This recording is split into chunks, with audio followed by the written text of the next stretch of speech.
पहली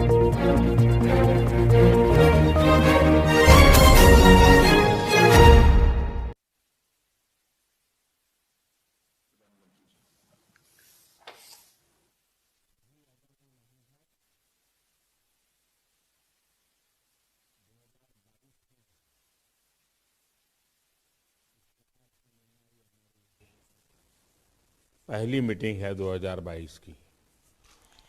सबसे पहले तो आप सभी को लोहड़ी की बहुत बहुत बधाई। मकर संक्रांति, पोंगल, भोगली बिहू, उत्तरायण और पौष वर्ष की भी अग्रिम शुभकामनाएं।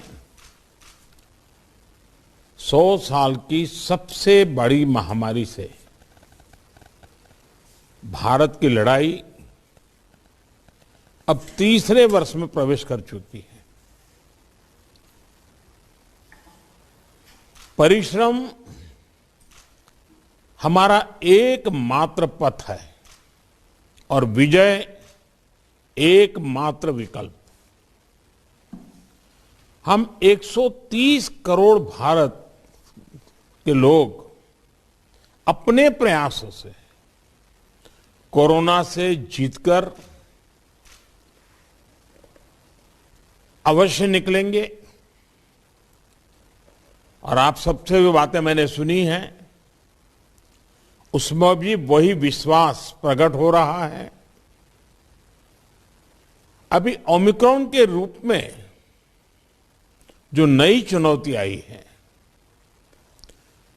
जो केसों की संख्या बढ़ रही है, उसके बारे में हेल्थ सेक्रेटरी की तरफ से विस्तार से हमें जानकारी दी गई है। अमित शाह जी ने भी प्रारंभ में कुछ बातें हमारे सामने रखी है। आज अनेक मुख्यमंत्री समुदाय की तरफ से भी, और वो भी हिंदुस्तान के अलग अलग कोने के, काफी महत्वपूर्ण बातें हम सबके सामने आई है। साथियों, ओमिक्रॉन को लेकर पहले जो संशय की स्थिति थी वो अब धीरे धीरे साफ हो रही है। पहले जो वेरिएंट थे उनकी अपेक्षा में कई गुना अधिक तेजी से ओमिक्रॉन वेरिएंट सामान्य जन को संक्रमित कर रहा है। अमेरिका जैसे देश में एक दिन में 14 लाख तक नए केसेस सामने आए हैं। भारत में हमारे वैज्ञानिक और हेल्थ एक्सपर्ट्स हर स्थिति और आंकड़ों का लगातार अध्ययन कर रहे हैं। ये बात साफ है, हमें सतर्क रहना है, सावधान रहना है, लेकिन पैनिक की स्थिति न आए इसका भी हमें ध्यान रखना ही होगा। हमें ये देखना होगा कि त्योहारों के इस मौसम में लोगों की और प्रशासन की अलर्टनेस कहीं से भी कम न पड़े। पहले केंद्र और राज्य सरकारों ने जिस तरह प्रिएम्प्टिव, प्रोएक्टिव और कलेक्टिव अप्रोच अपनाई है, वही इस समय की जीत का मंत्र है। कोरोना संक्रमण को हम जितना सीमित रख पाएंगे, परेशानी उतनी ही कम होगी। हमें जागरूकता के फ्रंट पर साइंस आधारित जानकारियों को बल देने के साथ ही अपने मेडिकल इंफ्रास्ट्रक्चर को, मेडिकल मैन पावर को स्केल अप करते ही रहना पड़ेगा। साथियों, दुनिया के अधिकतर एक्सपर्ट्स का कहना है कि वेरिएंट चाहे कोई भी हो, कोरोना से लड़ने का सबसे कारगर हथियार वैक्सीन ही है। भारत में बनी वैक्सीन तो दुनिया भर में अपनी श्रेष्ठता सिद्ध कर रही हैं। ये हर भारतीय के लिए गर्व का विषय है कि आज भारत लगभग 92% वयस्क जनसंख्या को पहली डोज दे चुका है। देश में दूसरी डोज की कवरेज में भी 70% के आसपास पहुंच चुके हैं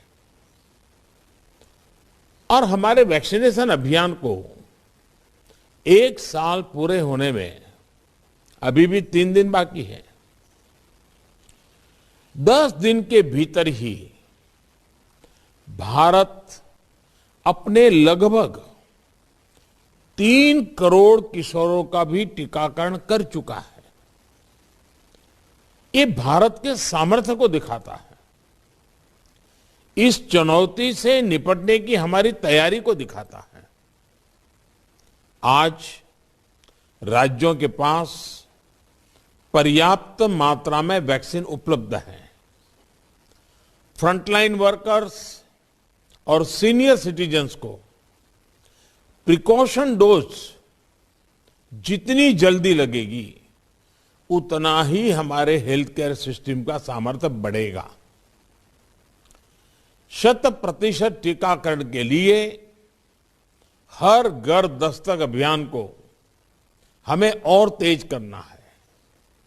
मैं आज अपने उन हेल्थ केयर वर्कर्स, हमारी आशा बहनों का भी अभिनंदन करता हूं जो मौसम की कठिन परिस्थितियों के बीच वैक्सीनेशन अभियान को गति देने में जुटे हैं।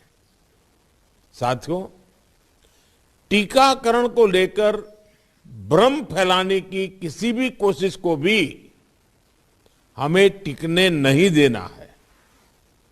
कई बार हमें यह सुनने को मिलता है कि टीके के बावजूद संक्रमण हो रहा है तो क्या फायदा। मास्क को लेकर भी ऐसी अफवाहें उड़ती हैं कि इससे लाभ नहीं होता।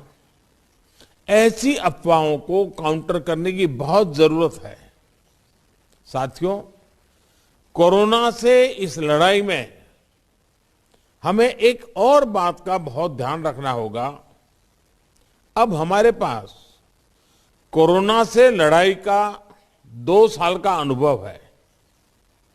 देशव्यापी तैयारी भी है। सामान्य लोगों की आजीविका, आर्थिक गतिविधियों को कम से कम नुकसान हो, अर्थव्यवस्था की गति बनी रहे, कोई भी रणनीति बनाते समय हम इन बातों को जरूर ध्यान में रखें। ये बहुत आवश्यक है और इसलिए लोकल कंटेनमेंट पर ज्यादा फोकस करना बेहतर होगा। जहां से ज्यादा केस आ रहे हैं, जहां ज्यादा से ज्यादा और तेजी से टेस्टिंग हो, ये सुनिश्चित करना भी आवश्यक है। इसके अलावा हमें यह भी सुनिश्चित करना होगा कि होम आइसोलेशन में ही ज्यादा से ज्यादा ट्रीटमेंट हो सके। इसके लिए होम आइसोलेशन से जुड़ी गाइडलाइंस को, प्रोटोकॉल को, उसे फॉलो करना और स्थितियों के अनुसार इंप्रूवाइज करना भी बहुत जरूरी है। होम आइसोलेशन के दौरान ट्रैकिंग और ट्रीटमेंट की व्यवस्था जितनी बेहतर होगी उतना ही अस्पतालों में जाने की आवश्यकता कम होगी। संक्रमण का पता चलने पर लोग सबसे पहले कंट्रोल रूम में संपर्क करते हैं। इसलिए उचित रिस्पांस और फिर मरीज की लगातार ट्रैकिंग कॉन्फिडेंस बढ़ाने में बहुत मदद करती है। मुझे खुशी है कि कई राज्य सरकार इस दिशा में बहुत अच्छी तरह नए नए इनोवेटिव प्रयास भी कर रही है, प्रयोग भी कर रही है। केंद्र सरकार ने टेलीमेडिसिन के लिए भी काफी सुविधाएं विकसित की हैं। इसका ज्यादा से ज्यादा उपयोग कोरोना संक्रमित मरीजों को बहुत मदद करेगा। जहां तक जरूरी दवाओं और जरूरी इंफ्रास्ट्रक्चर की बात है, तो केंद्र सरकार हर बार की तरह हर राज्य के साथ खड़ी है। 5-6 महीने पहले 23,000 करोड़ रुपए का जो विशेष पैकेज दिया गया था, उसका सदुपयोग करते हुए अनेक राज्यों ने हेल्थ इंफ्रा को सशक्त किया है। इसके तहत देश भर मेडिकल कॉलेज और जिला अस्पतालों बच्चों के लिए 800 से अधिक विशेष पीडियाट्रिक केयर यूनिट स्वीकृत हुए हैं। करीब 1.5 लाख नए ऑक्सीजन, आईसीयू और एचडीयू बेड तैयार किए जा रहे हैं। 5,000 से अधिक विशेष एम्बुलेंस और 950 से अधिक liquid medical oxygen storage tank की कैपेसिटी जोड़ी है। इमरजेंसी इंफ्रास्ट्रक्चर की कैपेसिटी को बढ़ाने के लिए ऐसे अनेक प्रयास हुए हैं, लेकिन हमें इस इंफ्रास्ट्रक्चर का विस्तार करते रहना है। कोरोना को हराने के लिए हमें अपनी तैयारियों को कोरोना के हर वेरिएंट से आगे रखना होगा। ओमिक्रॉन से निपटने के साथ ही हमें आने वाले किसी और संभावित वेरिएंट के लिए भी अभी से तैयारी शुरू कर देनी है। मुझे विश्वास है हम सभी का आपसी सहयोग, एक सरकार का दूसरी सरकार के साथ समन्वय कोरोना से लड़ाई में देश को ऐसी ही ताकत देता रहेगा। एक बात हम भली भांति जानते हैं, हमारे देश में एक हर घर में ये परंपरा है, जो आयुर्वेदिक चीजें हैं, जो काढ़ा वगैरह पीने की परंपरा है, इस सीजन में उपकारक है।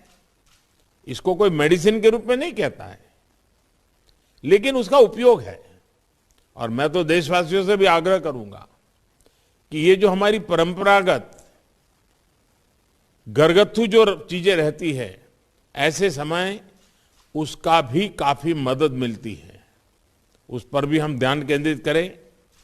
साथियों, आप सभी ने समय निकाला, हम सब ने अपनी चिंताएं साझा की और हम सब ने मिलकर के संकट कितना ही बड़ा क्यों ना आए, हमारी तैयारियां, हमारा मुकाबला करने का विश्वास और विजयी होने के संकल्प के साथ हर एक की बातों में से निकल रहा है। और यही सामान्य नागरिक को विश्वास देता है, और सामान्य नागरिकों के सहयोग से हम इस परिस्थितियों को भी सफलता से पार करेंगे। आप सभी ने समय निकाला, इसके लिए मैं हृदय से आपका आभार व्यक्त करता हूं। बहुत बहुत धन्यवाद।